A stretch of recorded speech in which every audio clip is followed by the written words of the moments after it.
ಈಗ ನಾವು ಒಂದೊಂದು ಏರಿಯಾವಾಗಿ ನಾವು ತಗೊಂಡು ಸ್ಥಳೀಯ ಸಂಸ್ಥೆಗಳ ಒಂದು ಕೋಆರ್ಡಿನೇಷನ್ನೊಂದಿಗೆ ನಾವು ಈ ಒಂದು ಕಾರ್ಯಕ್ರಮವನ್ನು ಪ್ರತಿ ಶುಕ್ರವಾರ ಮಾಡಬೇಕು ಅಂತ ನಾವು ತೀರ್ಮಾನವನ್ನು ತಗೊಂಡಿದ್ದೀವಿ.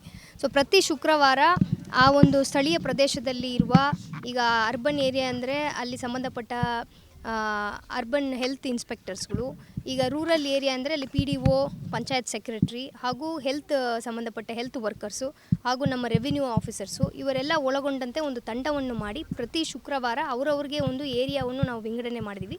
ಅವರ ಜ್ಯೂರಿಸ್ಡಿಕ್ಷನಲ್ಲಿ ಪ್ರತಿ ಮನೆಗೆ ಹೋಗಿ ಅವರಿಗೆ ಜಾಗೃತಿ ಮೂಡಿಸುವಂಥದ್ದು, ಎಸ್ಪೆಷಲಿ ಇದು ಸೋರ್ಸ್ ರಿಡಕ್ಷನ್ ಮಾಡುವಂಥ ಕೆಲಸಗಳನ್ನು ಮಾಡ್ತಾರೆ. ಸೋರ್ಸ್ ರಿಡಕ್ಷನ್ ಅಂದರೆ ಈಗ ಡೆಂಗ್ಯೂ ನಾವು ನಿಯಂತ್ರಣ ಮಾಡಬೇಕಾದ್ರೆ ಮೊದಲನೇದಾಗಿ ನಾವು ಅದನ್ನು ಸೋರ್ಸಲ್ಲಿ ಎಲ್ಲಿ ಲಾರ್ವಾ ಉತ್ಪನ್ನ ಆಗ್ತದೆ ಅದನ್ನು ನಾವು ನಿಯಂತ್ರಣ ಮಾಡೋದು ತುಂಬ ಅತಿ ಅವಶ್ಯಕತೆ ಇರ್ತದೆ. ಅದನ್ನು ಮಾಡುವಂಥದ್ದು.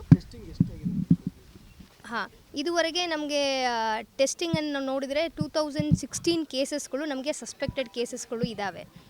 ಸೊ ಅಷ್ಟು ಕೇಸಸ್ಗಳಲ್ಲಿ ನಾವು ಟೆಸ್ಟಿಂಗ್ ಮಾಡಿದಾಗ ನಮಗೆ 254 ಪಾಸಿಟಿವ್ ಕೇಸಸ್ಗಳು ಇದುವರೆಗೆ ನಿನ್ನೆವರೆಗೆ ನಮಗೆ ಡಿಸ್ಟ್ರಿಕ್ಟಲ್ಲಿ ರಿಪೋರ್ಟ್ ಆಗಿದೆ. ಇದು ಜನವರಿಯಿಂದ ನಿನ್ನೆವರೆಗೆ ಆಗಿರುವಂಥದ್ದು.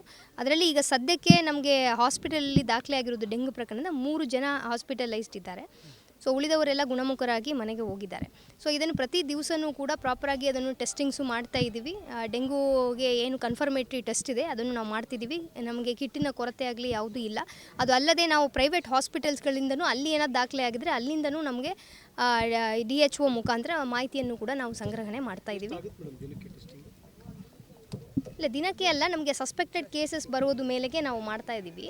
ಸೊ ಎಷ್ಟು ಕೇಸಸ್ಗಳು ಬರ್ತವೆ ಅದನ್ನು ಲಕ್ಷಣಗಳನ್ನು ನೋಡಿ ಅದನ್ನು ನಾವು ಮಾಡ್ತಾ ಇದ್ದೀವಿ. ಸೊ ಹಾಗಾಗಿ ನಾವು ಇವರ ಹೆಲ್ತ್ ಡಿಪಾರ್ಟ್ಮೆಂಟ್ ಏನು ಗೈಡ್ಲೈನ್ಸ್ ಇದೆ ಅದರ ಪ್ರಕಾರನೇ ನಾವು ಮಾಡ್ತಾ ಇದ್ದೀವಿ.